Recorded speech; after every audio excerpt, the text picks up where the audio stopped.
Denny's life journey started with humble beginnings. With sheer determination, he pursued his passion for music and became a cellist, traveling far and wide to grace audiences with his talents. His hard work paid off, and he eventually became a senior lecturer at the Institute of Technology, allowing him to spend precious time with his beloved family. He took this opportunity to start to nurture his son Adi's musical talents. An unwavering perfectionist, Denny would tirelessly work with his son, correcting his technique and pushing him to improve. Even from a relatively young age, Adi could see himself improving, but didn't particularly enjoy being corrected all the time. As he got older and more independent, he found himself rolling his eyes when Denny would enthusiastically walk into the room ready to criticize. Denny also loved fishing. In his youth, he would go away with Liana, who was really only there for the company. She loved to see his enthusiasm, and it was good quality time together.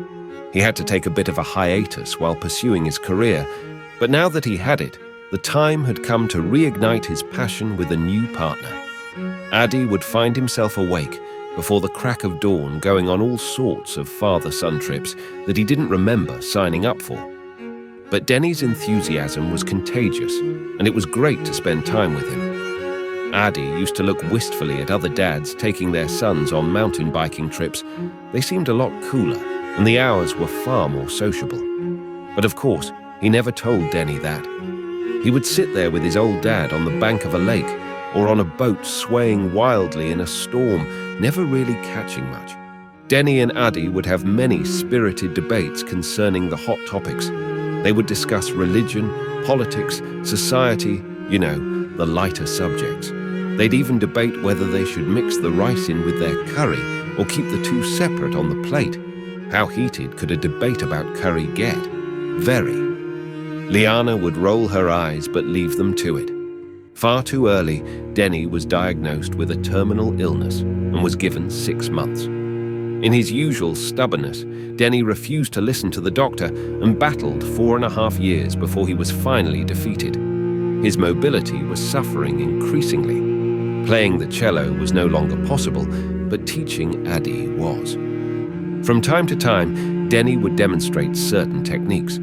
His frail hands were no longer able to produce the beautiful sound they once could, but one could still see signs of the mastery that was once there. The fishing had to stop too, but the debates did not.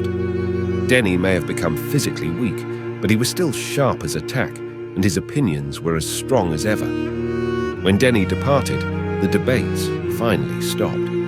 Adi found himself wanting his dad's heated opinion, but could no longer get it. He would look at his plate of curry perfectly separated from the rice. I wonder if it's better mixed. Adi could finally play the cello on his own. No one would criticize him. He could play whatever, whenever he wanted, for however long he wanted. It turned out that it wasn't all it cracked up to be. Denny's relentless high standards were a source of inspiration that Adi had not realized he had and was now missing. Adi didn't have to go fishing anymore. No more cold, wet days on a tiny boat. He did as much mountain biking as he wanted. But seeing the kids with their dads had a whole new meaning now. Sometimes his friends will have an argument with their parents and start complaining about them, sometimes saying things they cannot unsay. And Adi always has the same reply for them. You only get one dad, and when he's gone, he's gone. Now go say sorry and make up.